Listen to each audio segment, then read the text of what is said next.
So like, I think that's a big trap is mindset, because ultimately your biggest barrier to success will be you. Yeah. At the end of the day, like, and you're accountable for you. So the good news is it's something you can work on. The reality is that it's something that you're going to need to work on. Like it's there. All right. Welcome back to the Untrapped Entrepreneur Podcast. I have, man, you're many things to me. You're like, we met when you were running a mastermind. So I think I was mentee is when we first met. You've become a very close friend, business partner, all kinds of things. But Marshall Morris from Home Life Media, iHeartDogs.com, iHeartCats.com. Do you own iHeartAnimals.com too? I do. And Forever.com and all these things. Okay, so yeah. Marshall loves a lot of things, and he buys the domain names for everything he loves. It's an addiction. Apparently. Yeah, it is. I don't want to see your GoDaddy account, man. Like, it's got to be out of control. I'm trying to trim it back. I really am. Oh man. Yeah. They get you on the auto renew, they get you in for $1 a year, and then it's like $100 a year after that. So watch out. Yeah.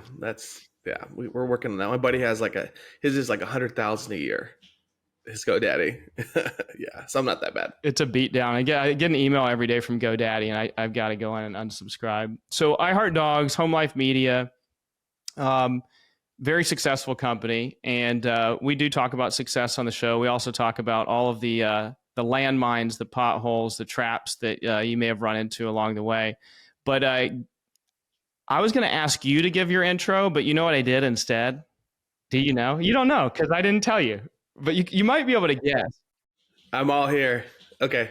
You are a big AI fan, and I just had to know what the robot knew about you. Really? Did the robot know something? Oh, dude, wow. It knows some stuff. You want to hear what it knows? Yeah, let's do it. Here you go. All right. So ChatGPT says, welcome to our podcast. Today we're joined by Marshall Morris, a serial internet entrepreneur and Army veteran. During his military service, Marshall developed a passion for entrepreneurship, which propelled him to sell his first online business at 28 for 7 figures. Marshall co-founded iHeartDogs.com with Justin Palmer, a company making significant impact in the pet and human communities. They've funded over 10 million meals for shelter dogs, donated over 100,000 toys to animal shelters, and raised over $250,000 to pair veterans with service animals. Facing challenges in his journey, Marshall exemplifies resilience. After an early setback in real estate, he rebounded, driven by a mindset nurtured in the military. Please join me in welcoming a determined entrepreneur and dedicated philanthropist, Marshall Morris. How did ChatGPT do? Wow. Did it lie about anything? No, that was pretty. Can you send that to me? I need to use it. 100%, man. I'm selling these. You're not the first person that's asked me. I'm selling them for $7. $7. You got it. That was good. That was really good. I didn't know I was out there that much, but I guess that's just part of being an entrepreneur, and trying to speak into other people. You end up out there. Well, fill in some of the gaps. Is there anything that ChatGPT did not cover, or any correction on the numbers? I feel like you guys have donated like $1 billion to charity at this point. Yeah, no, that one's a little bit dated, which is cool to hear that, because I'm like, wow. So we're gonna hit 40 million meals donated to shelter pets. So fed 40 million meals. We're closing into 1.5 million raised for veterans to pair veterans with dogs, the PTSD. 200,000 toys, and it goes on and on. So we actually have a giving goal every year that sits along our profit goal. And this year we wanted to give $2 million to charity. And so I think we're at 650K. Wow. So we're tracking, and we tell the team like, hey, that's a good miss. Like if we miss on charity, like you still did amazing work. So yeah, but we're after it. They're on fire, man. Well, at the Gents Place, you really inspired me and made a really important connection too. We've always been community service oriented, taking care of veterans. We do a suit drive every year. Mm-hmm. And you came to me with a really great program of funding meals for homeless veterans through Greater Good. And so we're closing in on 40,000 meals. It's incredible. Served to homeless veterans. Our goal is to hit 100,000 this year. And you also gave me a great idea to put what we're doing inside every one of the locations and online. And so when you walk into the Gents Place, which I know you've been there before, You see it right there, and it's updated on the chalkboard very cool every month. So thank you for that. You're welcome. So many of us have these giving hearts as entrepreneurs, but we just don't know how to help, or there's so many people to help, so many things to help. And for me, you help clarify that. Why? I mean, you mentioned the veteran, the Army thing for you. Is that where the veteran connection is? But like, why veterans? Obviously, pets. You're in the pet space. But how did you guys arrive at deciding how you were going to help other people? Well, we always see business as an engine to be able to do a lot of things, provide for families, provide for other people's families, but make money, those kind of things. But also, actually, it's one of the greatest engines for giving back that you can create. And it builds a culture not only with your people and the community that you're working in. Like you said, Gents Place, people walk in and they see that and they're a part of that. Like their number's in there, right? Like they have a number on that board. Mm-hmm. And so for us, I think really, we really care about people, honestly. Like that's the genesis, the Home Life as a company or as a brand. The name Home Life really came from that focus of like, we wanted a better life for me. My partner, Justin, wanted a better life for him. And then we wanted a better life for our people, right? So it all started with people, and we found that we can actually really impact people's lives in a positive way if we can connect with them through something that they're passionate about, right? So for us, the pets are a huge part of people's lives. We see it more and more every day. And so really early on, we started building communities around people who love their pets, and we started asking them kind of what they wanted and all that. And one common theme was that they really loved great products but they also really love to be a part of something bigger than themselves. And so it's like, I think we're all wired that way. And so we really saw that and said, okay, so every product and everything we do, it gives back at a transactional level. So it's not like, hey, at the end of the month, like how much can we afford to donate? Which is, I'm glad people do that, but we build in every transaction. It's kind of like we talked about what you guys do at the Gents Place, where it's like, no matter you're having a good month or bad month, like you're still contributing. So your giving just compounds. And I think that's the power of business. So for us, it's been in our DNA since day one. We care about people. We care about people through their pets. And then the opportunity arose to really, because we are already in the pet space, to really help veterans who were struggling and needed a service animal. And when we saw what a service animal could do for a veteran, like it's like the closest thing to a miracle that you can see. Changes their lives, it changes their family, it changes like their outer family, like just everything, their whole life changes. And so we're like, okay, that's a button, right? We can push, like, so let's lean into that. And it's been incredibly rewarding and exciting to be part of that. So it's in everything we do. Man, I can't even imagine. I was thinking about this the other day, and I think you are a big inspiration for this. I can't imagine starting a business without having a philanthropic, service-oriented component. And I didn't always think that way. It was like Tom's back in the day, where I think you buy a pair of shoes and give a pair of shoes, and I thought, oh well, that's really cool, and that's nice, but I probably couldn't do that in my business because we're just trying to make it. I couldn't imagine, like, every single venture that I'm part of, every business I'm involved in, if it doesn't have some service component to it, like, what are you guys doing here? Like, we're supposed to be making money to make a positive difference. Like, otherwise, why are we even doing it? Mm-hmm. Mm-hmm. Yeah. Okay. So Untrapped Entrepreneur Show, we're talking about journeys, and along the journey, there's all kinds of potholes, landmines, if we want to use the military example. Along the way, you had mentioned, and I know this through your story, but also in the show notes, you had mentioned like you had pretty like catastrophic event in business where, you kind of lost it all. Before you talk about like the details of that, what was the trap that caused you to get there, to kind of lose everything, do you think? Yeah, no, I think about this because this is like, while I don't want to do it again. It was the most powerful thing. It's never fun to get rolled, but like it's a good lesson. It's a good teacher.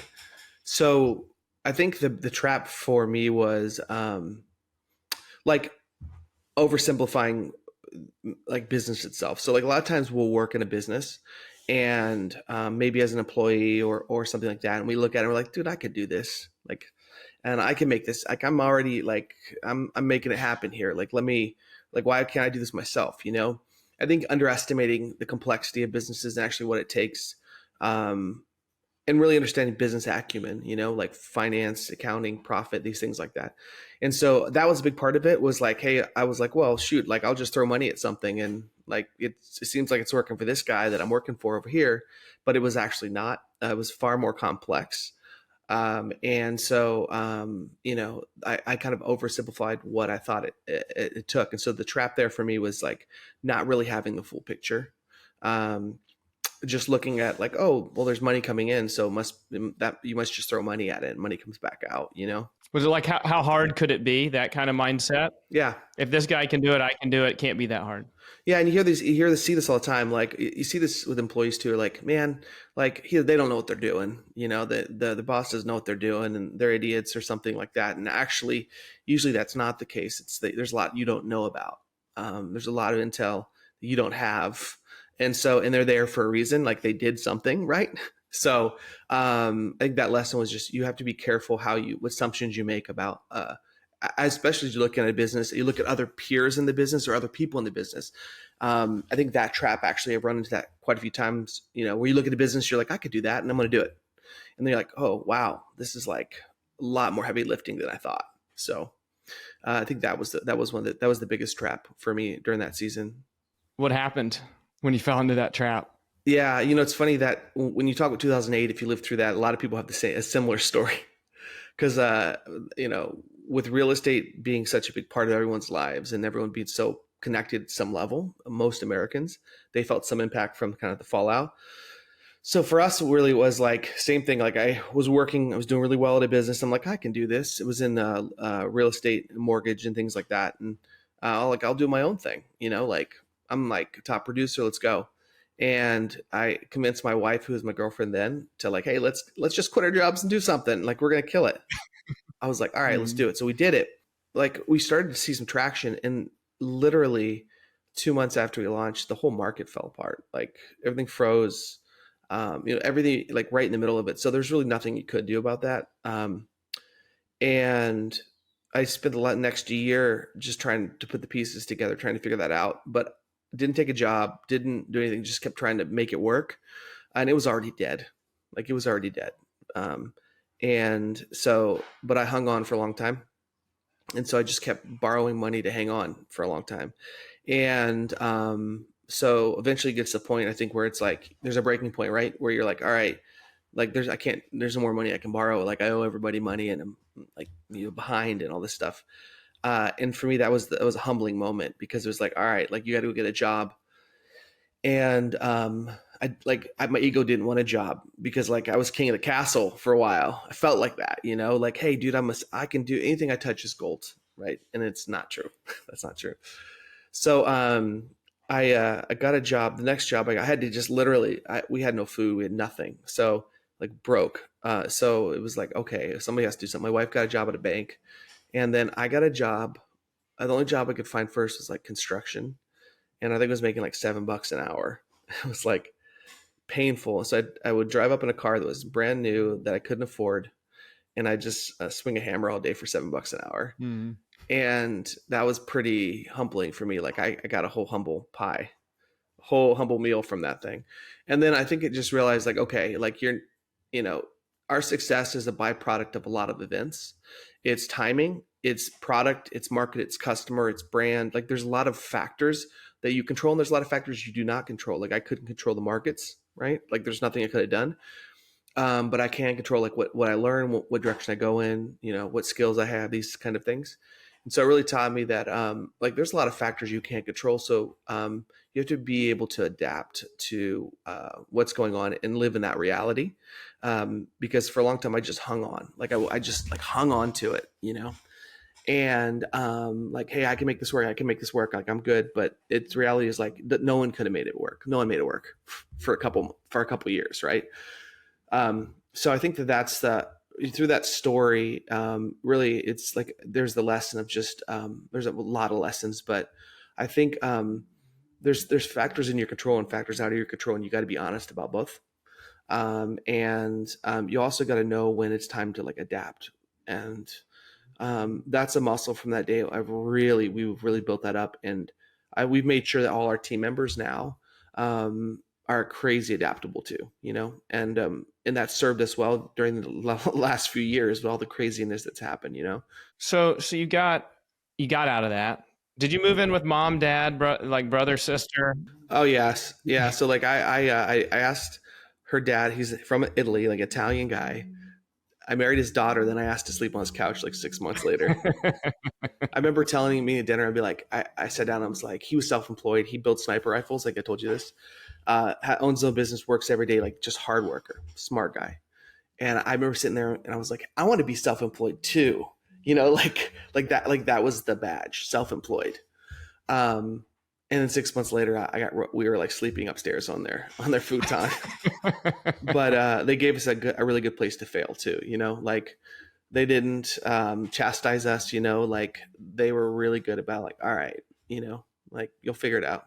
Well, you know what? We do a lot of work in the homeless community, and what we learned from basically it's like a formula for being homeless. We learned like how you can become homeless when you didn't expect to become homeless, and it's a trifecta of lack of resources, so no money, a tragedy, an event, lose your job, whatever, someone dies, and lack of community.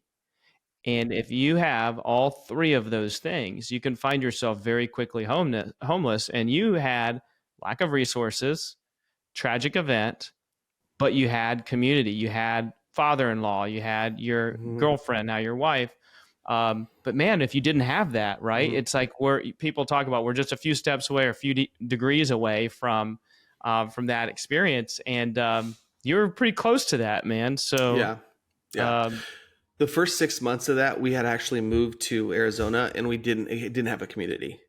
So we were literally all that. And the only way we couldn't afford to live anywhere.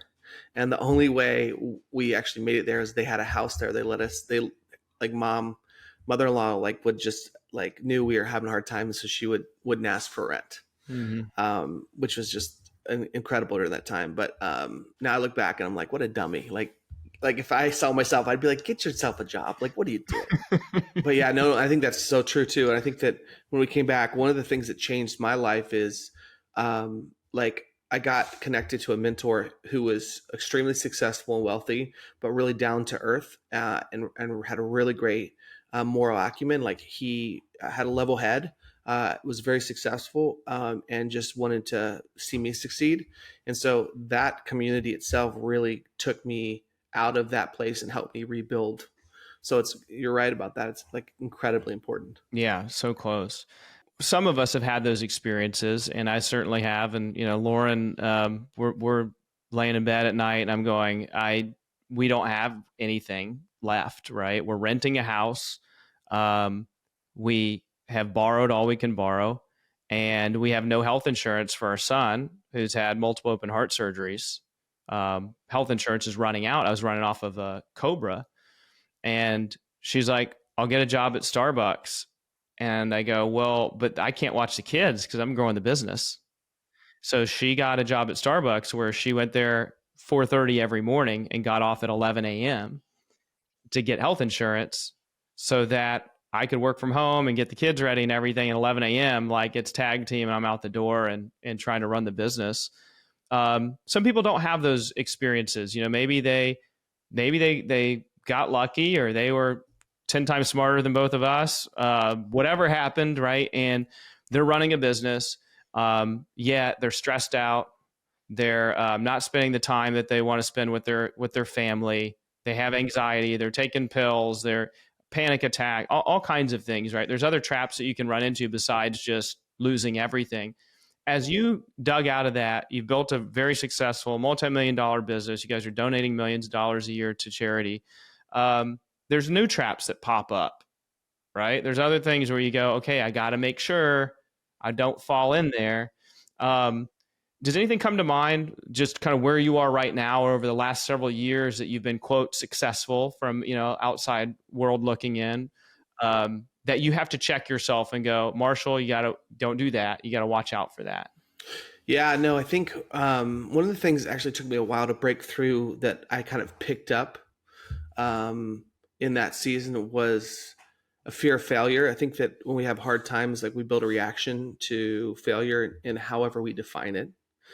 And so for a long time, I really struggled with my own version of like, it's over, So the business would go through cycles where it was required more creativity and more work. And I was kind of like, there's moments where I'm like, it's over, whatever, like I don't know how we're going to make it, and those kind of thoughts. And instead of just like, in the alternative now is more of like, okay, well, like, what do we need to do to move forward? Like, how do we solve the problem? Where do we need to focus? And so I think that your history will define a lot of the way you respond to it. And so I think one of the traps actually is kind of an old mindset, and it's more, for me, it's more stuff that you pick up. You could pick up as a kid, you could pick it up as an adult, through trauma, through just experience, through looking, through mirroring others, through how your parents operated, right? I've had to, and I intentionally do this, but like I've had to spend a lot of time on the mindset stuff. I think that's really where a lot of the people get stuck and trapped. They self-sabotage. Like we all know people where you look at it and you're like, why? Why are you there? Like, why are you keep making these decisions? And a lot of times they're literally self-sabotaging, right? Whether they recognize it or not, like they're making themselves fail in some way, shape, or form. So like, I think that's a big trap, is a mindset, because ultimately your biggest barrier to success will be you. Yeah. At the end of the day, like, and you're accountable for you. So the good news is it's something you can work on.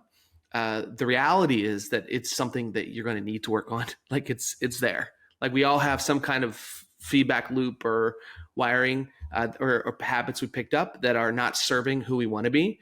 And it's kind of peeling back the onion, So I think one of the things I've done a lot to try to work through that, and it's been a lot of work over the years, a lot of kind of counseling and a lot of speaking into people or speaking with people and just kind of like working through these things. And that really is like unpacking, what I believe at a core, whether I'm recognizing it or not, you know what I mean?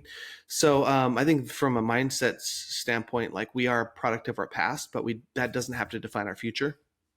And I think that's really what I brought out of that. And that's been an ongoing thing. So I think, one of the traps is your mindset, like, and it may be something very visible, like, hey, I'm so afraid of this, or it may be subconscious and you're like, why do I keep getting stuck here?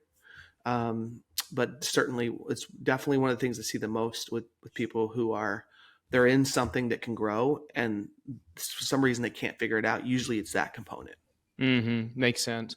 I learned a long time ago, I had this business coach that was business partners with Tony Robbins about belief systems. And he described a belief as a tabletop, and then it has legs that support it. And he's like, you have certain beliefs about money or about success or about failure or whatever that have all of these support legs. That, like you mentioned, it could be from childhood, could be through business experience or what other people have said to you and that you've chosen to believe. And that in order to break down that belief, and some of them are really strong, it's got a lot of support, you got to kind of crack at all of these legs to where the table falls down. And he showed up in my life and he told me, he's like, you hate money. I'm going, what? I hate money, dude. I built this business. Like I started a business, when I was young, I'm growing this business and everything. And he really identified for me, I had this belief system I did not know I had, that people with money are bad people. They must have screwed somebody over. They must have done something wrong. Not realizing that every time I was getting money, I was like sabotaging myself, right? I didn't deserve it because I didn't want to be that person, because my parents told me, Benjamin, watch out for those people with money. And it was a moment I did not accept that in that moment, but I realized it a little bit later on. Man, he's right, and it is hard to rewrite those beliefs, like because if it's through childhood, you got a lot of support there. Yeah. that you don't know about. Yeah. Yeah. That's really good, man. I think the money one is a really big one. In fact, when you're talking about success, if you're defining that by building something that creates financial success in some way, shape, or form, whether it be money for you and your family or excess, I think that is a huge one. Mindset. I mean, money mindsets is crazy. How much that impacts you. Like the phrase that I was told, a similar thing. It was like, I grew up around parents that are very service oriented, so they would just give their time. They're very service oriented, and so they didn't have boundaries for themselves, and it's almost like they would just give their time to anybody, and that was like their act. That was their act of service, and so. But out of all that, there's this. I picked up this. They call it a poor boy mentality, where it's like you're thinking more about lack than about what you don't have. You know, there's a lot of the conversations we're never like, oh, we have enough. It's always like, we don't have money for that. We don't have this. Like it's always in the context of like what we don't have. And so I had to rewire that too, to the point where it's like, okay, no, we do, like, and there is, and you know what I mean? Those kind of things. So I agree with you 100%. It's, Yeah, man. I had to take a minute and a half showers, turn the light off every time I left the room. So we didn't have the money to pay for electricity and hot water. You know, there's an allocation of sorts. yeah. Well, speaking of traps, we're going to take a total 180-degree turn. A trap that I run into is I have trouble looking good consistently, Marshall, and I need help, right, to look good. I don't just wake up looking like this. I've got products, man. I got products. I need good stuff like my Rascal face scrub that I use every day. And do you know what I'm going to show you? Is it under eye? Most guys don't do it every day. Of course, man. You gotta get the eye cream going every day. Oh, I need this. You can tell. The funniest thing is I was talking with this guy on Zoom just like this, and he was like, all right, we got to do something about your face. And I was like, all right, what is it? Like, cause I'm open, like, let's go. And he was like, you know what, you need the, and I'm like, oh, wow. And I'm really like, I turned 40 this year or yeah, the end of last year. So like, I'm like, wow, I need to do like, there's stuff you want to do, right? Like you want to take care of your skin, right? You want to basically, you know, you want to look. It's not about you looking youthful, but it's actually looking like the energy you want to portray, you know? And it's a really small investment for that consistency because it's not getting better, you know what I mean, without any help. There is no chance that you are going to look less wrinkled a year from now than you look today if you don't do something about it. Yeah. Do you have, so, I mean, you know, we're on the Rascal line. I've sent you some products in the past. I send you some cool stuff every now and then. But by the way, you need to send a request in. I got some more stuff for you. Oh, perfect. Is there anything just as a guy, anything in your routine, like you cannot live without grooming wise? I'm just curious because I'm in the business. Like, dude, I have to have it. This razor, this cream, this thing. Besides hair gel, like all the hair gel I use, I would say I actually, you know what, face cream and under eye cream, even though I probably need to use it, like it actually is awesome because remember when you're like, I find myself on camera a lot and I find myself talking to people a lot, like my face represents a lot of my conversations. And so for that, it's just showing up prepared. Like it's also the health and wellness component of it. It's like, if a guy comes to me talking about balance and wellness and stuff like that, and he doesn't take care of himself, then how does that reflect on the advice he's giving? And you and I have both been on a wellness journey, and thanks to Rascal for sponsoring the show. You and I have been on a wellness journey without us even talking about it. We both kind of found out like, oh, dude, you stopped drinking alcohol? Like I stopped drinking alcohol. Like I didn't know that. Yeah. Yeah. And, you know, you're telling me about your workout routine. You know, I think a trap for all of us is, and it's, there's something called the 4 burners theory. There's all kinds of, you know, theories out there about basically like you turn it up in one area of your life, inevitably you're turning it down in another area. So as we become more successful in business, it's much more difficult to stay healthy, to watch our weight, to maintain our energy levels and all of that. Anything that you've done to get out of that trap besides, you know, we both gave up alcohol for a while. Are you still not drinking? Not drinking. Yeah. Doing the year. Yeah. My target's a year. So we'll do that. Good, man. Okay. So anything else besides alcohol that tips you could give if people are on physical traps? Yeah. So and just to give you context of like where I'm at in my journey. So like I had always been overweight to some extent, not obese, but definitely like never felt like I was in shape, you know? And so, cause I was never consistent, like consistency was it. And I think a lot of people start, and I did too, where it's like, oh man, like I have to go to the gym, work really, really hard and just be tired. And like, like there's this model when I realize what I did realize, which has been a huge shift for me, is that like you can be consistent and win more than if you just try to go hard over and over and over, and then stop and then go hard and then stop. So like for me, it was like showing up. That was the big thing. So like I just started showing up. So for wellness, it was like, okay, I'm gonna go to the gym. I'm gonna do something every day. So I started the Hard 75, which a lot of people do, which helped me jumpstart it, which is 2 workouts a day. You can walk and you can do the gym. And then it transitioned to like every day something.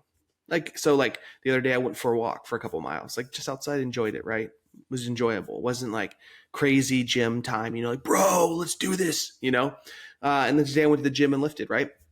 And it's not like I'm trying. So what I found out is that like I've gotten so much further just doing enough every single day consistently than I was doing these crazy hard sprints. And it's probably also why dieting doesn't stick normally for people, because they're like, man, I'm on a diet this week, or I'm eating, whatever. And it's so hard to keep you're so much energy around just like fighting yourself, for a result that eventually you run out and you're just like, so I think one of the things, and you can go into skin, you can go into hair, you can go into like wellness. It's like consistency wins. So if you can be consistent with a routine, you're going to see results. And the cool thing is over time, it compounds. And there's this powerful effect that happens. So like I started going to the gym. I'm like, all right, well, I normally would just try to do something crazy, like do all this lifting. And it's like, no, I'm just going to do this one thing. I'm going to do it for 30, 40 minutes. Like, cool. And the next day I'm going to do another thing, right? And didn't beat myself up and try not to over-engineer it and just showing up like it was showing up. And so during that time, this past year, there was times when I was really sick. Like I was like, the whole chest thing. And I'm like, all right, well, I have to show up and do something. So I would walk, right? And there's just power in that. So it compounds. And so like, I think now I'm probably in the best shape of my life. And it's been the easiest journey because I created a way to do it. Like I did it in a way that was just consistent over time. So it can be slow and consistent. It can be, whatever. It doesn't have to be these hard charging kind of like, yeah. I ran a marathon one time. Lauren and I ran a marathon together when we were 22. Wow.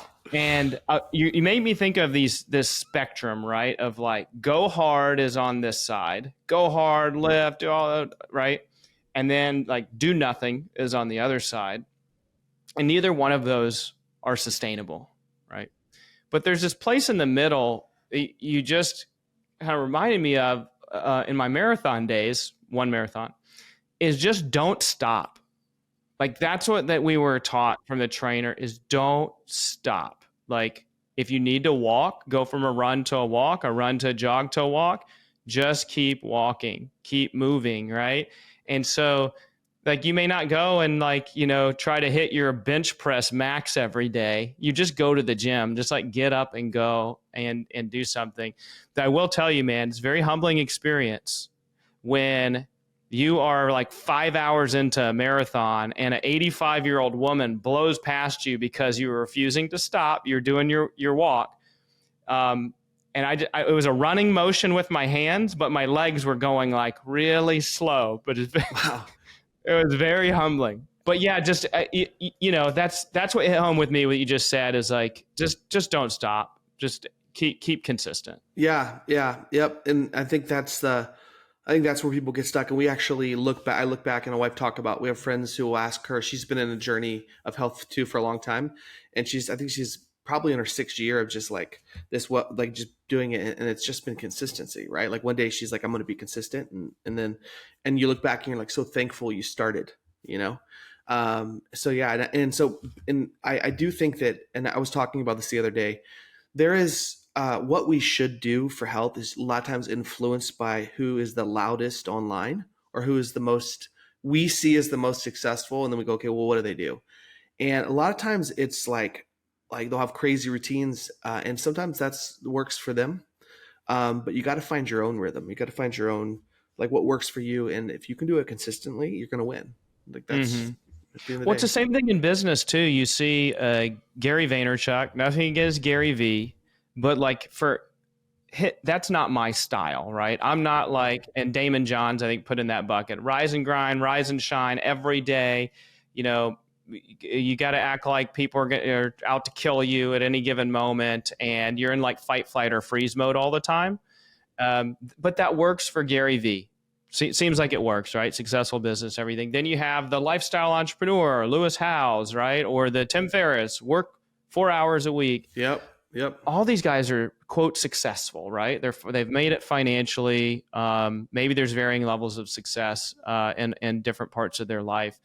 Like for you, what have you found is the approach? Is it about work-life balance? Is it about work-life integration? Is it about carving out a certain amount of time? Like how have you avoided the trap of spending all your time in your business and not leaving anything else for anyone else? Because I think you do a really great job of, you know, filling those buckets up where you're a dedicated husband and father, you're a businessman, you're a philanthropist, good friend, you're a resource to people.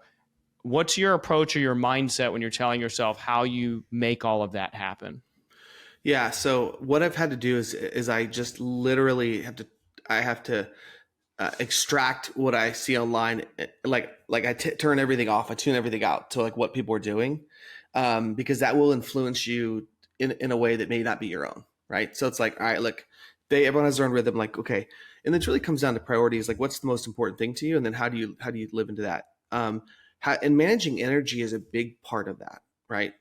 And so I think everyone's so different in what gives them energy, what doesn't, what drains them, those things. And so for me, it's like shuffling around, because the reality is, you could do more in 1 hour in one direction. You could spending 40 hours in another direction, right? Like time is kind of irrelevant. It's really focus and depth in something. So if you look at it like that, forget time. So it's like, I got to work, I got to grind 10 hours, 12 hours a day, whatever. Like that might be true if you're in a business where like for some reason your hourly input equals productivity. Most businesses, that's not the case, because it's not this assembly line where you're like, hey, literally a lot of times it's really focusing what's the most important. And what you'll find is most entrepreneurs, if they really focus on what the most important things are and bring really good people around them, they find themselves with a lot of time to be able to do things. And so that's in the business side. But you got to prioritize what matters the most. So like if working out is a priority to you, then you'll do it every day and not feel guilty, right? Like if your family's a priority, if spending time, like you'll do it and you'll not feel guilty. So scheduling that. So I use a calendar and I've tried to book out time specifically, intentionally for those things because they are important. Because we know if we don't schedule it, it's so easy to be like, well, this other thing feels more urgent, So I think it's planning your time. I think in the business too, it's really looking at how you're spending your time and evaluating it, right? Because ultimately the reason why we do all this is to get more time. Like that's the most valuable resource. Like nobody, like if you're broke and you have a lot of time, or if you're really rich and you have zero time, I mean, it's like one of those things where it's the whole point is time, like living life on your own terms. Like, so I think you have to create a schedule for that, manage that, and then really make sure your priorities are getting the time they need. Mm-hmm. Yeah. And everyone's priorities are different. Gary Vee is chasing after something different than you're chasing after, right? At this very moment. Yep. And I think it's hard because there's a lot of the loudest, most visible, successful people have a certain profile. They tend to be very active. They tend to be very out front, and they tend to be very opinionated about what you need to do, right? And I think that definitely skews a lot of people. They're like, man, well, I can't do that, so I must not be able to do it. But what the reality is, it's actually, you got to do you, like whatever flow works for you. And that could be radically different than it usually is. Yeah, absolutely. Man, I could talk to you for hours. We do talk for hours. Yeah. But I could talk to you for hours about Untrapped Entrepreneur, and we'll get you back on the show at some point. But man, you've been a real blessing to me and our family, and I'm super grateful that I met you several years ago, and we've gone along many journeys together. A lot of journeys, man. A lot more too. Like, there's a lot more to come. So, guys, I hope you enjoyed the episode here with Marshall Morris. We both have a skincare routine. You learned that. You got to put the eye cream on. The eye cream game. I got to get my eye cream game up. That's right. I appreciate you coming on, man, and we'll catch you next time. Okay.